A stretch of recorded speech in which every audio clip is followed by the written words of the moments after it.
mystery woman stole the baby and never looked back. Well, tonight, David Blockett's father talks about the 1980 abduction for the very first time. The case had grown cold until investigator Jessica Larche took action to find David. Fred West has had the same dream every day for 31 years. You just see us, going out different places, doing different things together. Be nice.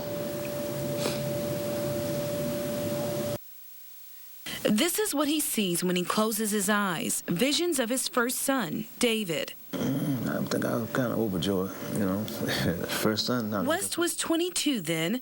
At 53 years old today, when he opens his eyes, I love him. His heartbreaking reality takes over. I pray a lot about this, and I ask the Lord, if he's still alive, he's out there, that he'll be reunited with us.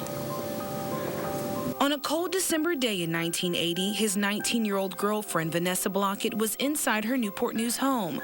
So were her sons, 2-year-old Frederick, and her and West's 15-day-old son, David. Out of nowhere, a mystery woman seen here in this sketch showed up at their door. She said she was a social worker there to take the boys to a Christmas party. Vanessa believed her. Hours later, someone found Frederick wandering alone in Hampton. But David and the mystery woman seemingly disappeared. My son is the very first tragic that I've ever had in my life.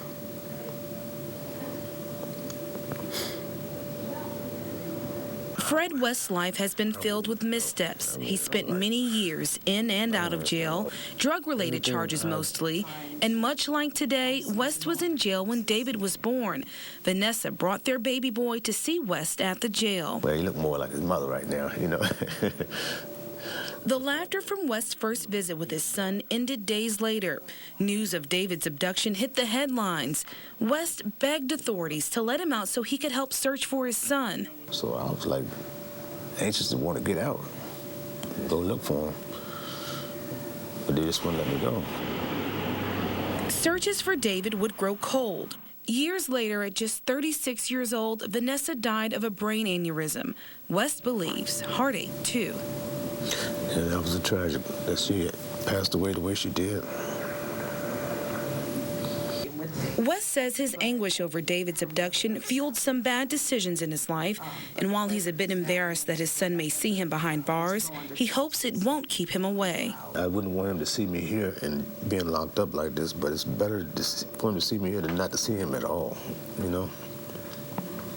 West's most recent stint behind bars hasn't been all bad. In November, a sign of hope flashed across his television screen. A News Channel 3 investigation leads to chilling new evidence in a decades-old case. He's been watching every piece of our investigation to find his son.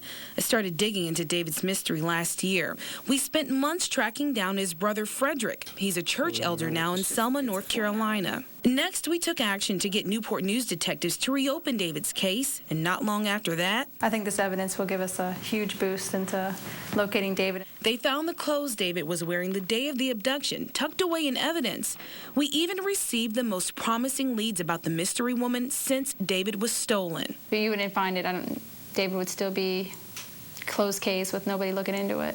Each step we take is giving West faith his son is alive to hear this message. All I want him to know is that I love you very much. It's not a day went by that I haven't thought about you. If your mother was alive today, she'd be very happy and proud. Tears from a father over stolen moments with his son, moments he lives out only in his dreams. We just ran up and hugged each other.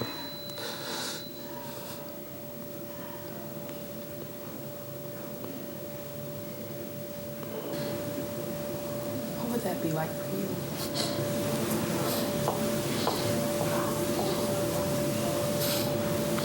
I would be so happy. Now you can clearly see this interview wasn't easy for Fred West, but he agreed to talk to us about his son without any hesitation. And we also do not believe that he had anything at all to do with his son's abduction. He is doing everything he can from jail to help us find his son. Again, if you know anything that can help us, call the crime line. Live in the control room, Jessica Larche, News Channel 3. For the first time, we are revealing specific details about the woman who stole a baby boy in Newport News 31 years ago. Police have never located David Blockett's abductor, but thanks to investigator Jessica Larche's efforts over the last several months, they believe they are closer than ever. Saw his baby boy as his own little beacon of hope. You see, the father was behind bars when David was born in 1980. He dreamed of the type of father he would be. Just see us, going out different places, doing different things together. Be nice. The father's fantasy was shattered when a mystery woman stole his son. The devastation led West to a life of bad decisions, landing him in and out of jail. That's where we found him today. I love him. For the first time, we're revealing specific details about the woman who took his son. The abductor showed up at West's girlfriend Vanessa's door, 11 a.m., December 11th, 1980. She said she was a social worker named Marie Kelly. She's a black woman, light brown complexion, 5'6" to 5'8", jet black hair, most likely a wig, wide smile, arched eyebrows, around her neck a gold-hearted necklace. The woman told Vanessa she was there to take 2-week-old David and 2-year-old Frederick to a Christmas party. Vanessa would later tell a local newspaper the woman said she had 4 children and an abusive husband named Vincent. After the boys were all bundled up, the so-called Marie Kelly put them into a 1963 gray 4-door Dodge. David's brother remembers what happened next. I remember being in the car. I remember my brother sitting beside me. And I remember playing with it was a cassette tape, and I was just taking a ribbon and pulling the cassette tape. But I also remember a man driving the car. It wasn't her. They took off and soon dropped Frederick off alone at a Hampton shopping center. David, the abductor, and the mystery man driving the car were never seen again. Days later, a tourist on the Yorktown Colonial Parkway discovered a diaper bag filled with David's clothes. Investigators rediscovered the evidence last year after News Channel 3 started digging. David's dad says he's haunted by where the abductor left his son's clothes. West grew up not far from there. And I used to ask myself all the time, is it somebody I know, We showed West sketches of the abductor. He says certain features seem familiar. The way that hair is down in front of her face. He can't say for certain who she is, but he can say what she stole from him and Vanessa. I pray a lot about this, and I ask the Lord, if he's still alive, he's out there, that he'll be reunited with us. Vanessa won't be here for that much prayed for reunion. She died of a brain aneurysm several years ago. But before she passed, she left this heartbreaking message in a Norfolk Ledger-Star article. I know David's coming back. Next time I see him, he might not be a child. He might be a young man. But someday there'll be a knock at my door and my boy will be home. That moment won't happen for Vanessa, but West is holding on to hope that it will happen for him. All I want him to know is that I love you very much. It's not a day went by that I haven't thought about you. If your mother was alive today, she would be very happy and proud.